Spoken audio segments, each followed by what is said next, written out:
तुम्हाला याच्या आधी शहापूर येथील आदित्य ॲग्रो फार्मचे बरेच व्हिडिओ मी दाखवले, जे मी तुम्हाला सांगतो की एक प्रकारे आम्ही संशोधन केंद्रासारखं त्याला रूप देतो आहे. तर मागच्या वर्षी हा जो प्लॉट दिसतो आहे तुम्हाला सर्व, हा तुतीचा प्लॉट आहे. याला बरेच वर्ष झाली होती, आधी काही येत नाही असं एक आम्हाला वाटत होतं. परंतु शेतीसाठी जे आत्ता सध्या सांगितलं जातं, हे टाका ते टाका ते टाका, खरं हे निसर्गाच्या सगळ्या शक्तीचा वापर असतो झाडं वाढवायसाठी. तुम्ही फक्त नियोजन करायचं. मागे एका व्हिडिओत म्हटलं होतं मी की ते स्वतःहून मूलसुद्धा स्वतःहून वाढत असतं. आपण खाऊ घालतो म्हणून वाढतंच असं नाही आहे. तसं या झाडांचं सुद्धा आहे. आता या प्लॉटला बघाल तुम्ही की जिथं काही येत नाही असं वाटत होतं, इथे आम्ही कुठलेही बाहेरचे इनपुट फारसे काही टाकलेले नाहीत.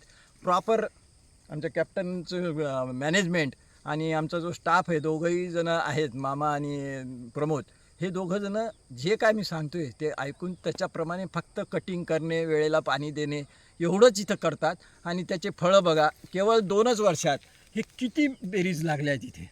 तर मला या व्हिडिओतनं आम्ही एवढंच सांगू इच्छितो की शेतीसाठी कष्ट, खर्च हे फार लागत नसतात.